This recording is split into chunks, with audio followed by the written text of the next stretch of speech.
नमस्कार, स्वागत आहे तुमचं माझ्या YouTube चॅनेलमध्ये. या व्रताचा उल्लेख हा पुराणातही आढळतो. जेव्हा पांडव जुगारात आपलं सर्व राज्य हरून वनामध्ये कष्ट सोसत होते, तेव्हा त्यांना भगवान श्रीकृष्णाने अनंत व्रत करण्याचा सल्ला दिला होता.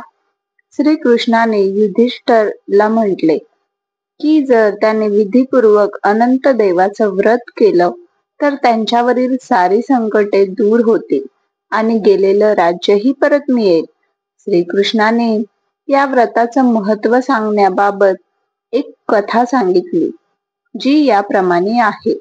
प्राचीन काळी सुमंत नामक एक तपस्वी ब्राह्मण होता, ज्याच्या बायकोचं नाव दीक्षा होतं.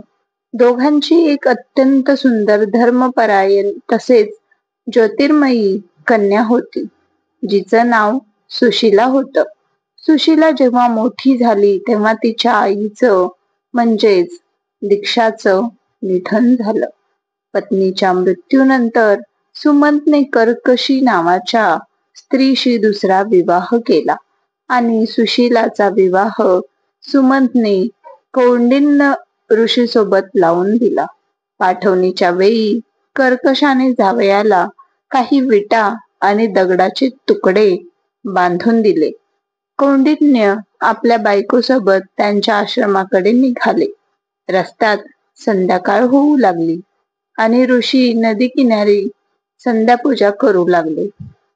या दरम्यान सुशीलाने पाहिलं की खूप महिला एकत्र येऊन कोणत्या तरी देवाची पूजा करत आहेत. सुशीलाने त्या महिलांना विचारले, त्या कोणाची प्रार्थना करत आहेत?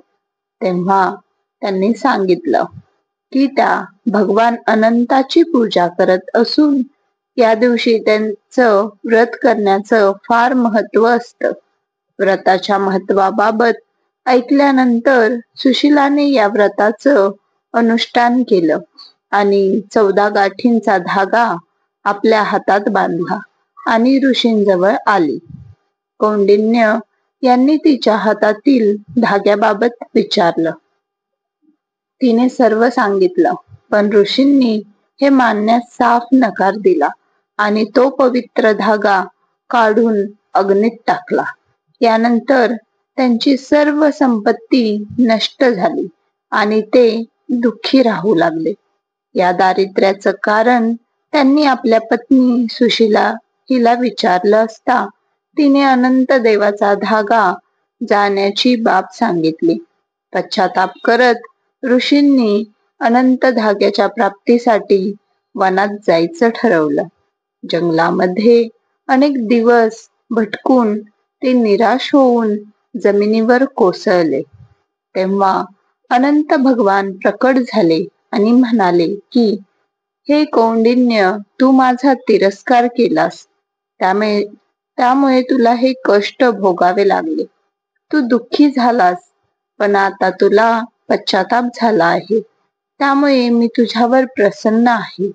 आता तू घरी जाऊन विधीपूर्वक अनंत व्रत कर. 14 वर्षापर्यंत हे व्रत केल्यास तुझं दुःख दूर होईल. तुला धन धान्य युक्त संपत्ती प्राप्त होईल. कौंडिन्य यांनी तसंच केलं आणि त्यांना सर्व दुःखातून मुक्ती मिळाली. श्रीकृष्णाच्या आज्ञेनुसार युधिष्ठिराने अनंत देवाचं 14 वर्ष विधिवत व्रत केलं आणि त्या प्रभावाने पांडव महाभारताच्या युद्धात विजयी झाले आणि चिरकाल त्यांनी राज्य केलं.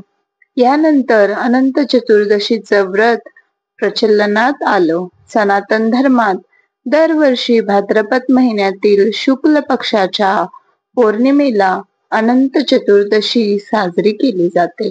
या दिवशी भगवान विष्णूच्या अनंत रूपाची पूजा केली जाते. यासोबतच या दिवशी गणपती बाप्पाला मोठ्या थाटामाटात निरोप दिला जातो. अनंत चतुर्दशीच्या दिवशी भगवान विष्णूची पूजा केल्यानंतर स्त्रिया डाव्या हाताला तर पुरुष उजव्या हाताला 14 गाठींचा अनंत धागा बांधतात. अनंत चतुर्दशीच्या दिवशी भगवान विष्णूची विधिवत पूजा करणे अत्यंत शुभ मानले जाते. यंदा अनंत चतुर्दशीच्या दिवशी गणेश विसर्जनासह विश्वकर्मा पूजाही साजरी केली जाणार आहे. माझी कथा आवडली असेल तर चॅनेलला सबस्क्राईब करा, लाईक करा, शेअर करा, भरभरून प्रेम द्या. धन्यवाद.